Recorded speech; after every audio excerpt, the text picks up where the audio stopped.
I cannot live without a sense of humour. No, me neither. Oh God, use that with me, yeah. Right, so we've been through the basics then of what we're going to paint. So we're painting an effect of light. And if we start loosely, we can finish tight. So if we start loose today, putting the right colours within the right shapes, slightly over the edges if you want, don't be afraid to go over the edges. We don't want halos around things of white. If we start loosely and finish up with an effective light, we can go tighter and tighter and tighter. And by putting just a little bit of right colour in the right places, our painting should just appear. And that's the way I want you to be today. Lovely loose, good and loose women. We'll paint freshly.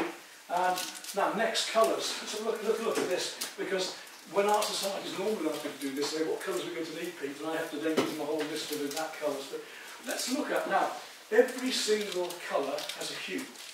Anybody doesn't know who hue is? My brother. Right, because, no, please, if you want to hear something again, I'm going to go very quickly, but I'll go over anything again, and again, and I'll be doing it here again. If there's something you don't understand, don't feel afraid of what people might think of you here. I don't know what a hue is. Please say so. You all know what a hue is? Not really. Excellent, that's what I want to hear. A hue is that every single colour has a warm and a cool. So yellow, lemon yellow, is a much cooler towards the blue end, and something like cadmium or cadmium orange, or it's going towards the warm end of the yellows. A red is an awkward one, isn't it? Because what's purple? Is it a warm cool, or is it a cool warm? It goes blue, doesn't it, from the red end, but it goes red from the blue end, so it's in the middle. It depends how warm it is or how cool it is. Green, Viridian green is a very bluey green, so it's a very cool green. Then you get sap green, which is much warmer, browner green. So those are things we can play together as well.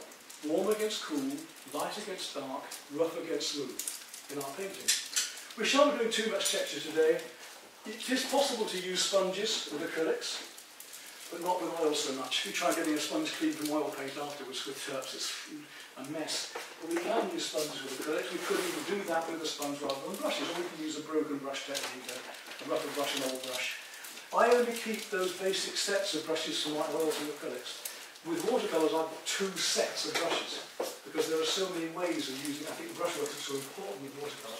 Depending on the techniques you're using, if you're using Ron Manson, you can use a hake and a rigger. You get away with it. I use mainly a half-inch oval, large oval mop, and a couple of rounds for my watercolour work. But and I do keep a lot of brushes, rakes and swords and daggers and all sorts of things for different purposes, depending on the painting I'm doing.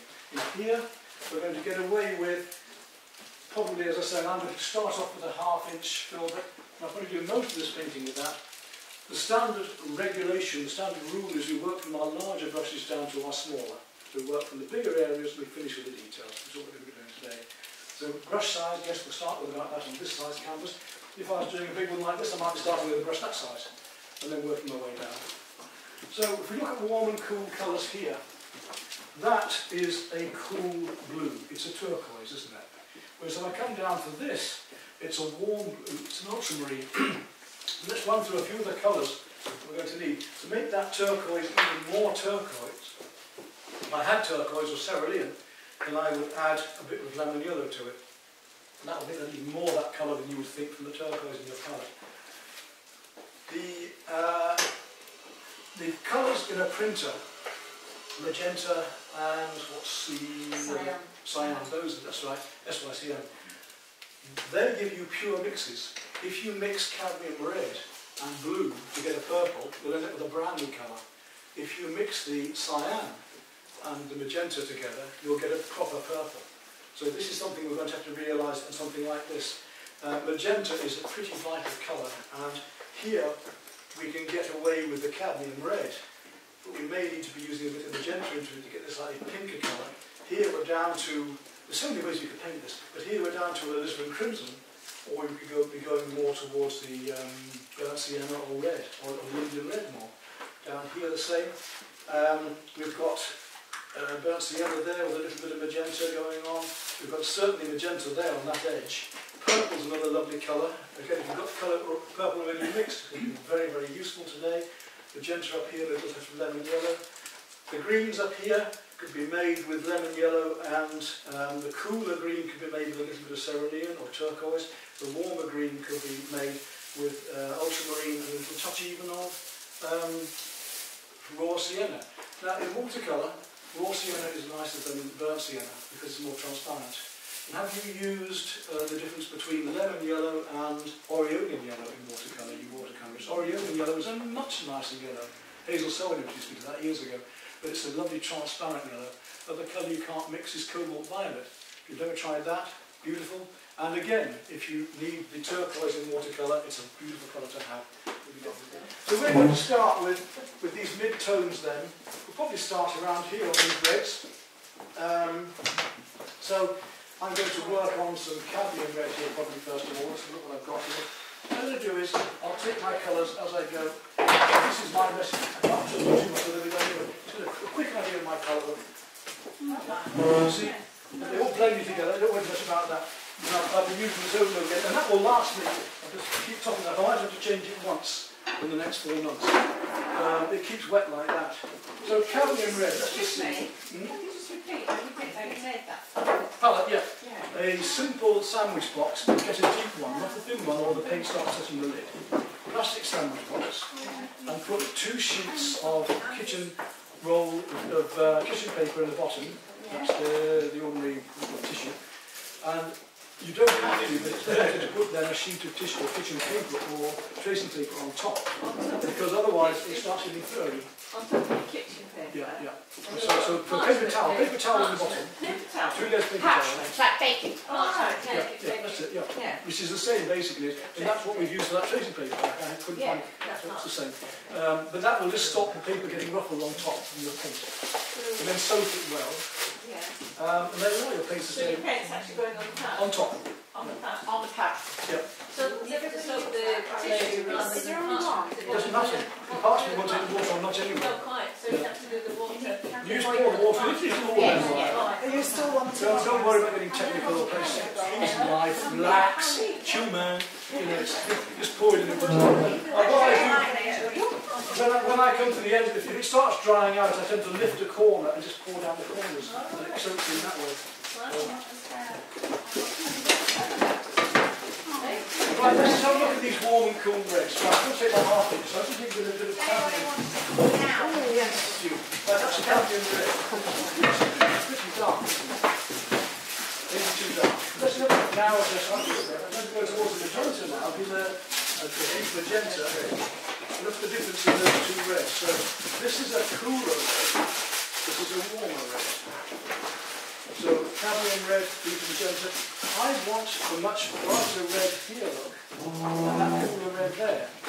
So very simply, we're going to block in.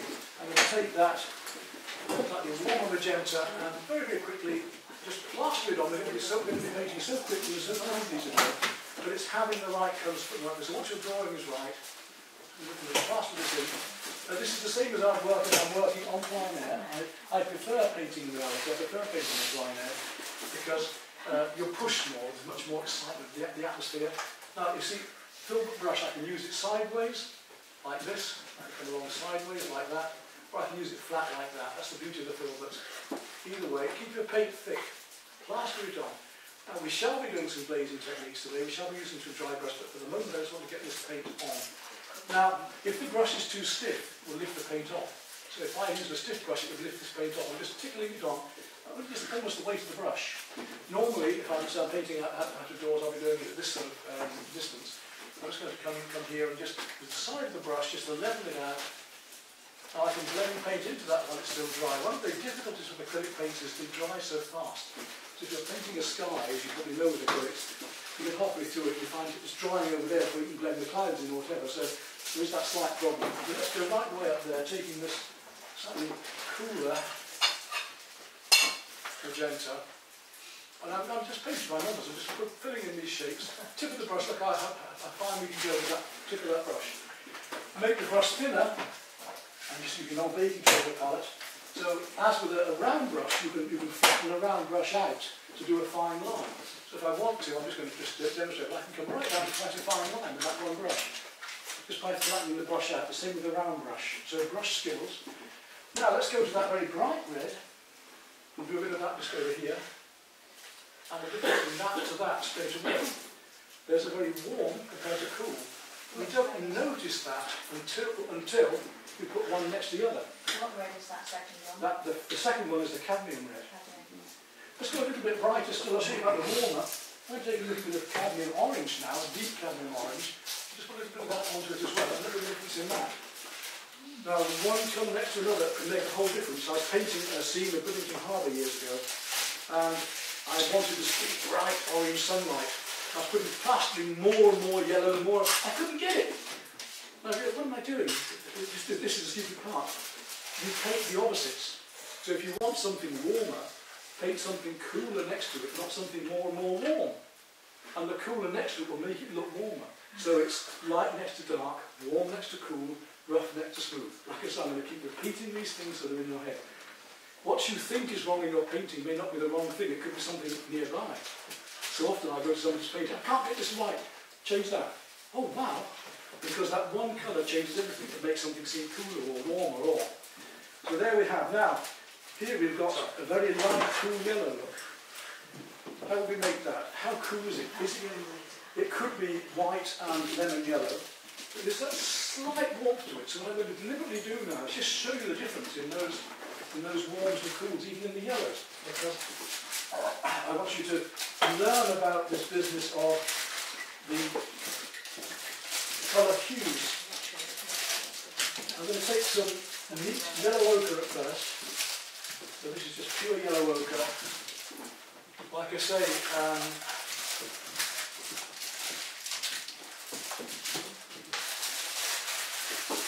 there we are. Straight in with the edge of the brush, quite thickly. Don't worry if a little bit of air comes into it, just from the edge there. Now, that's quite a warm yellow. If we look at this again, you see my warm, that's the yellow ochre, look at those warm yellows there, and that's the cool yellow. I'm just going to take that cool yellow now, with a little touch of white. Tip again, tip number 500. When you're mixing a light colour, do not start with the colour and add the white. Start with the white and add the colour. You're going to end up with a gallon otherwise. Easy to forget. Right, so a little bit of white, just a tiny touch, and the tiniest touch of yellow. It doesn't take much. There is no such thing in the impressionist palette as white or black. There cannot be. Because where there is light, there must be colour. These are yellow lights. So if I have white paper, that has to be cream. If I went out here and I had a blue light coming from there, it's going to be a very light blue or grey coming in. If you shut your eyes, for a moment, yeah, shut your eyes, bring your hand up and over your eyes. Which was black? Before you put your hand up or afterwards? It goes darker and, yeah. And there's no such thing as black, because where there is black, colour is reflecting upon it. That's the impressionist view. I do use black, and I use it in my designs and in many of my larger, more contemporary pieces for the cafes, because it's a very warm colour, it comes through at the end. But there's ways of using colours. Even Rembrandt's palette. Rembrandt used black as a blue. To make black, he added black to burnt umber. Green was more umber, which is a greeny tint. Burnt sienna was his red, which comes out like cadmium red when you put these few together. And you use this limited palette, just those few colours. It's very coherent. Yellow was yellow ochre. You want green, like yellow ochre with the black. And it gives you a sort of green, because the black becomes the blue. It isn't black until you add the warm to it. And it's comparative colour. Nothing is simple. You are all seeing the upside down at the moment. Your brain is converting it. This is true. If I gave you a pair of glasses that turned me upside down, within 10 days, almost to the hour, you would see me the right way up. If I took the glasses away, it would take you 10 days to see me the right way up again. You're not seeing what you think you're seeing. And all of this is a lie. And when I used to teach these young students in school, I'd say, tell your mummies when you go home, your art teacher taught you, he's going to show you how to lie well. Because that's what we're doing here. This is an illusion. Perspective is an illusion. The story of a man in the tombs in Egypt, when somebody showed him a photograph of himself in the tombs, he couldn't read it. He didn't know how to, he couldn't, what's this? That's not me. He hadn't been taught how to read an image like this. So this is all new, and it's so exciting. And I get students coming to me saying after 2 or 3 lessons, wow, Peter, I'm on the way home and I suddenly see colour. Grey is what I thought it was. We're mixing grey with blues and browns. We're no longer using black and white. We're seeing colour, we're seeing, and life is so exciting and it's fun. We're going to start playing with these lovely different colours now. to show you these techniques. They're pretty straightforward. Right, let's take a bit of that light cream just to show you the difference in cools and that. I'm just going to leave a little indication of where my drawing is, because the next complaint will be, yeah, we get all this drawing paint, then you make us paint over it all. We lost. You can't see where we are. But don't worry, because you just leave little marks here and there, just so you remember where you are. So I leave a little bit of white just showing there, so I know where I am. The brighter the day, the bigger the differences between the lights and the darks.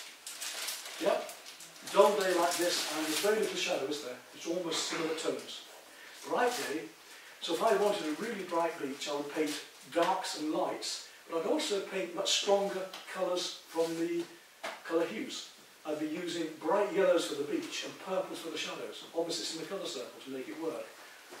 You've seen that colour there. I'm just going to use it a bit thinly now. I'm going to deliberately use it as a glaze now, using the brush.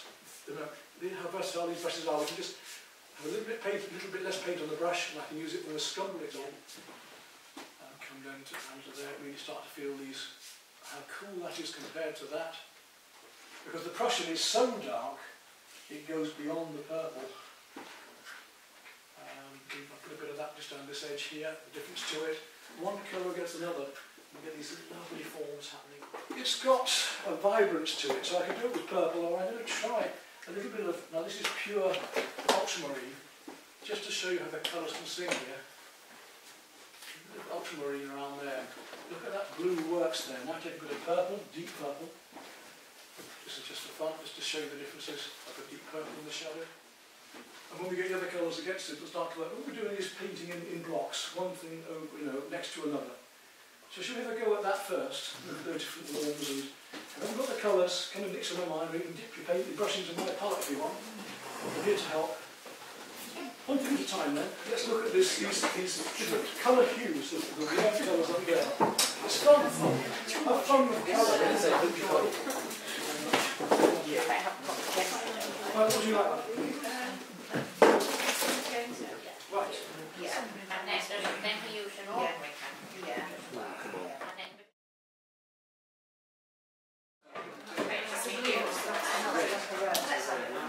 Lovely. That's the way.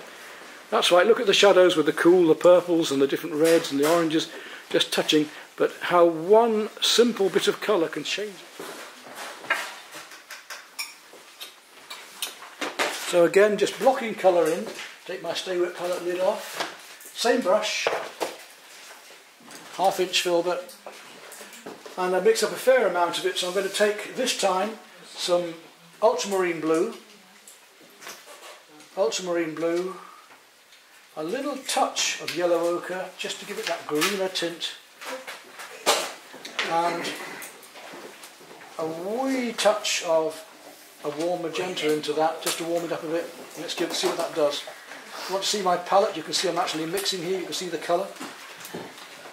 On my brush then, if I just put a bit of that onto here, there we are, look, so deep purple.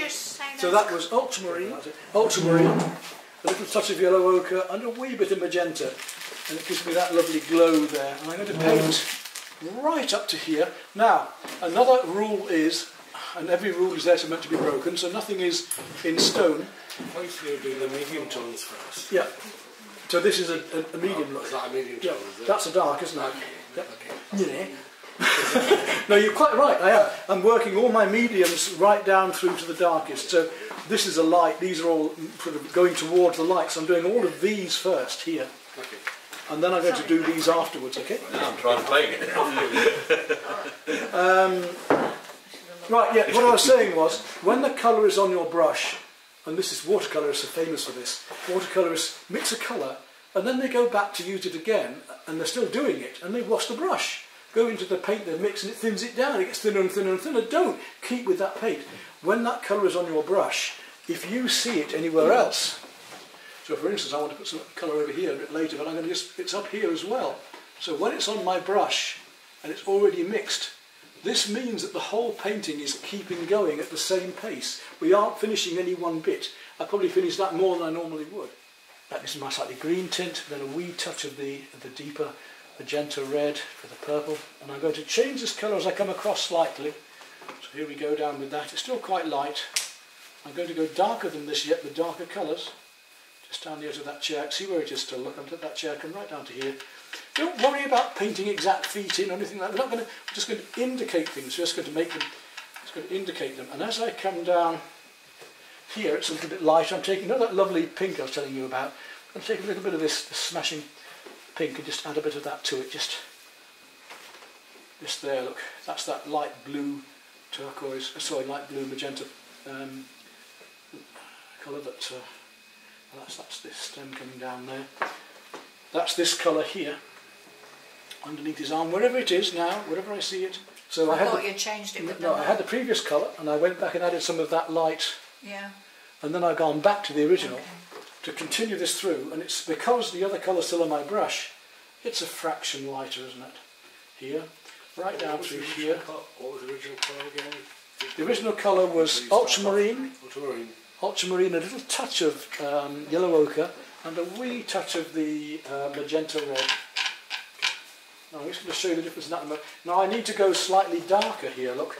I'm going to take a wee touch of my Prussian blue into that to go a bit darker, and look at the difference in that look, the Prussian blue, the way that hits that. It's not black, it might look it, but it's not.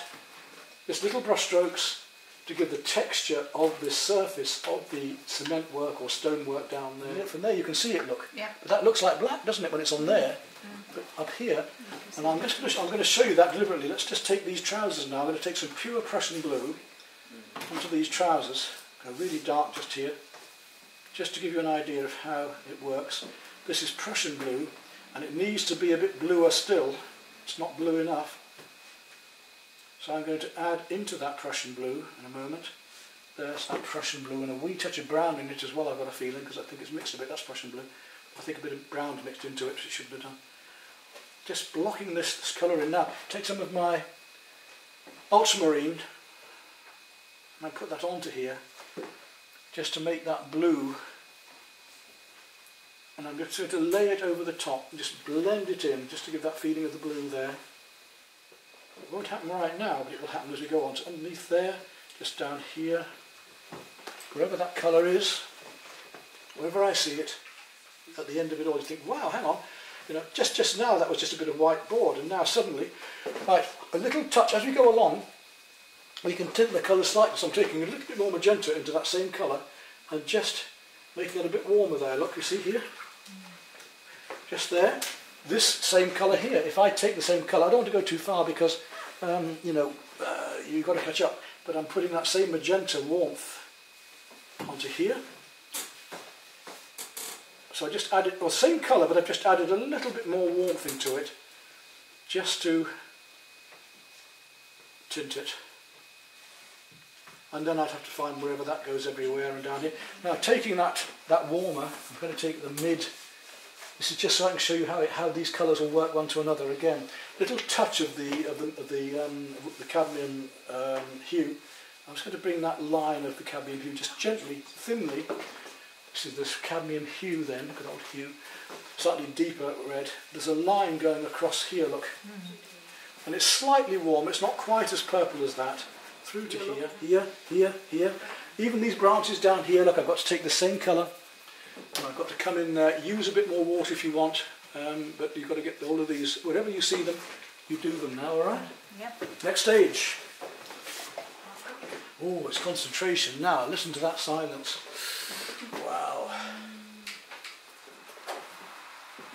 That's the point then. You've got a colour on your brush, wherever you see it.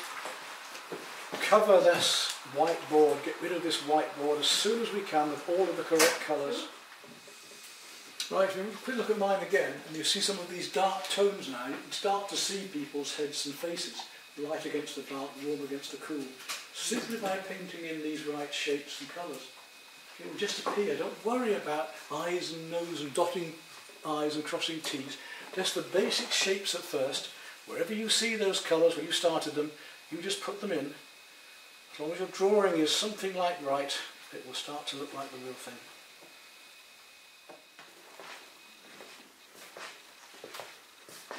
Ah, yes, they're all coming on very nicely.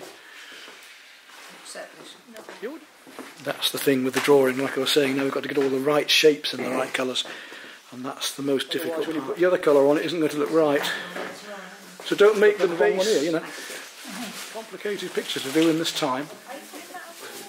For the pink, magenta and white and a little touch of lemon yellow then. Don't worry if they're not exactly the same as the photograph. White, a little touch of magenta and a wee touch of lemon yellow. What was the first one? White. White. Magenta. And then add your magenta to that to make the pink, but it's a little yellower, so add a little bit of lemon yellow to it then to give this lovely yellow pink. And I'm going to use a glaze of that just to get rid of my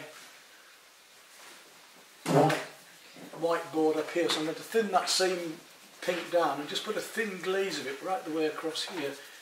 So I haven't painted this one before, so I'm having to work it out as I go along for you as well.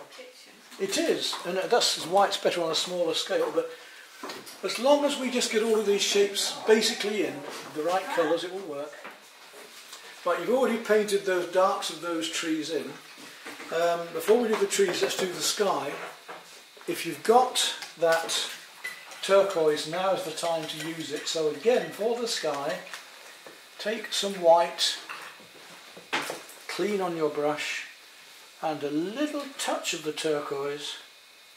We're going to make it a little bit yellower. So I'm going to show you the difference. There's the turquoise as it normally is. And I'm going to add a little tiny touch of lemon yellow to that to make it slightly greener, a bit more white. More turquoise again. There we are. That's the difference. It's a sort of slightly yellowy turquoise, but very light. And we're going to paint the bright light coming down through between these trees, right up, covering all the white, just breaking slightly in with your brush tip, break slightly into the darks you've already painted for those leaves. Pinks playing against the blues, playing against, before I put in any light colours.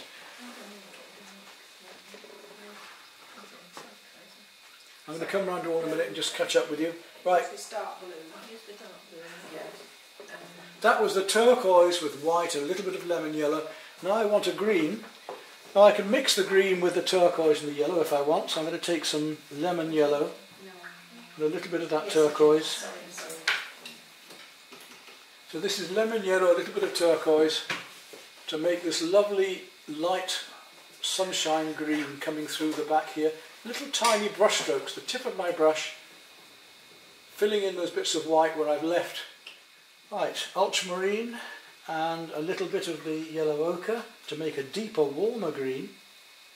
Ultramarine, pure, and a little tiny touch of the yellow ochre for the deeper, warmer green down here.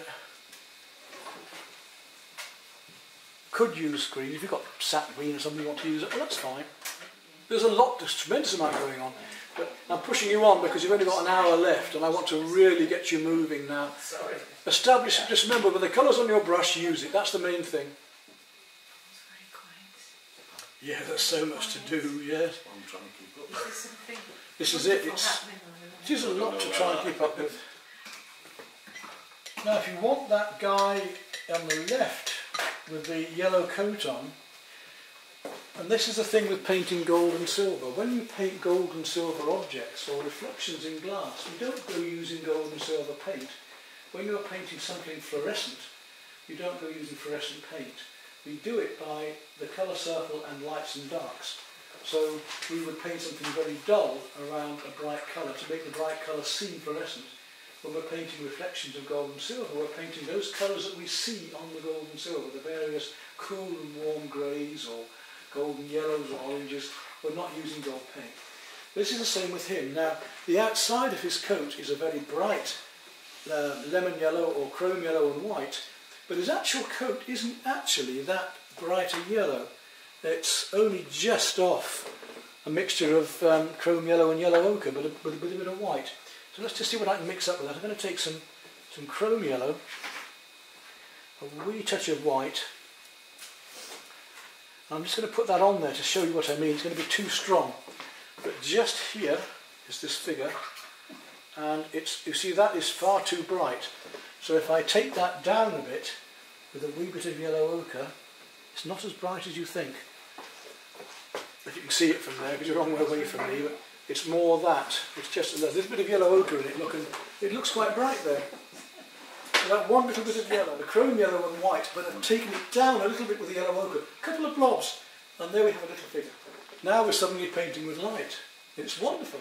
We're not going to paint them all in details, I just want to indicate. So I'm going to take that very light colour I've just been using and make my brush into a blade. So a round brush flattened out into the blade so that I can just flick in. Let's have a look at these. You can do this with a rigger if you want it. That's still got a bit of muck on it, that's it. You can do this with a rigger, but if you just want to use a small round brush, we should be able to just flick in these just to get the effect of the chairs coming down here. There they are. And again there. Use a rigger by all means, but it should work. And lettering, we don't want to go into painting every detail lettering. This keep walking on there. I just want to indicate that there is some sort of lettering on there. Make sure you get the perspective into it, but if I just indicate that there is some marks there that just indicate lettering, just to give an impression of it.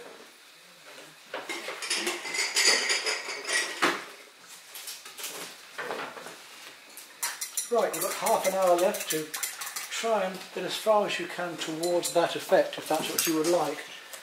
That's as far as I'm going to go with mine, so I can now come round and help over you if you need.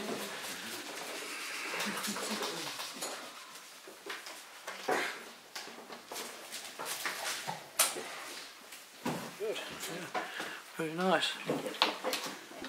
But yes, it takes a lot of getting used. That's lovely. That's going on, and you're getting the idea of it. It's just That's what you did there. That's great. Yeah, that's lovely.